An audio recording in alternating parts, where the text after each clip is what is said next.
प्रधानमंत्री नरेंद्र मोदी ने अगले 1 साल तक लोगों से सोना ना खरीदने की अपील की है और इसके पीछे वजह है पश्चिम एशिया में छिड़ा युद्ध, जिसका असर दुनिया पर दिख रहा है।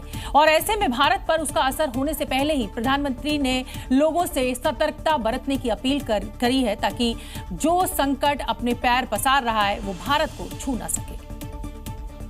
क्योंकि किसी भी देश की अर्थव्यवस्था उसका विदेशी मुद्रा भंडार होती है। अगर वो कमजोर होगा तो उसका असर देश के विकास और प्रगति पर पड़ेगा। देश हित में हमको ये तय करना पड़ेगा कि साल भर तक हम सोने के गहने नहीं खरीदेंगे।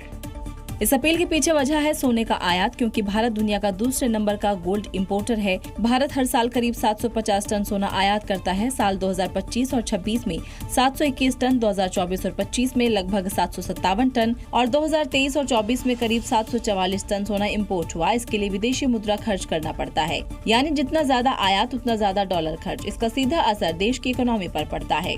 भारत में लोग सोने में सिर्फ इन्वेस्टमेंट के तौर पर काफी मात्रा में निवेश करते हैं। डिमांड बढ़ने से आयात ज्यादा करना पड़ता है, जिसका भुगतान डॉलर में होता है। ऐसे में पीएम मोदी की ये अपील अमेरिका के डॉलर में ट्रेड के दबाव को कम करने के विकल्प के तौर पर देखी जा रही है।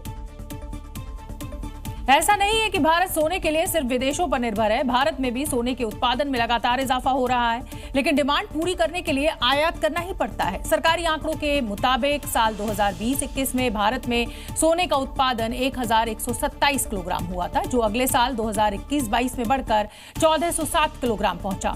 साल 2022-23 की अगर हम बात करें तो 1433 किलोग्राम उत्पादन सोने का हुआ। 2023-24 में 1586 किलो हो गया और 2024-25 में यह आंकड़ा 1627 किलोग्राम तक पहुंच गया। लेकिन इसके बाद भी भारत में सोने की डिमांड इतनी ज्यादा होती जा रही है कि उसे इंपोर्ट करना ही पड़ता है और भारत स्विट्जरलैंड से ज्यादा गोल्ड इंपोर्ट करता है। भारत स्विट्जरलैंड से सोने का सबसे ज्यादा 40% हिस्सा आयात करता है और इसके बाद यूएई से 16% से ज्यादा और फिर नंबर दक्षिण अफ्रीका का आता है, जहां से 10% हिस्सा सोना आयात होकर आता है। प्रधानमंत्री नरेंद्र मोदी ने देशवासियों से 1 साल तक सोना खरीदने से बचने की अपील की है। पीएम की ये अपील देश की आर्थिक स्थिति और विदेशी मुद्रा भंडार को मजबूत बनाए रखने की दिशा में एक बड़ा संदेश है और इस पर देश की जनता क्या कह रही है वो आपको सुनना चाहिए।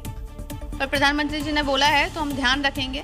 उसके एवज में हम सोच रहे हैं कि उनसे बात करके देखें कि कुछ टेक्नोलॉजी का कोई लैपटॉप दे दें या फ़ोन्स दे दें लोगों को, या अच्छी साड़ियाँ दे दें, तो वैसा कुछ सब्स्टिट्यूट देखेंगे। लेकिन अब जब तो प्रधानमंत्री जी ने बोला है तो सोचना भी पड़ेगा। लेकिन अपना समाज तो ऐसा है ना जहाँ पे सोने की चमक जरूरी है दिखाना। देखिए, प्रधानमंत्री जी ने जो अपने देश के लिए सोचा है, मेरे हिसाब से बिल्कुल ठीक है।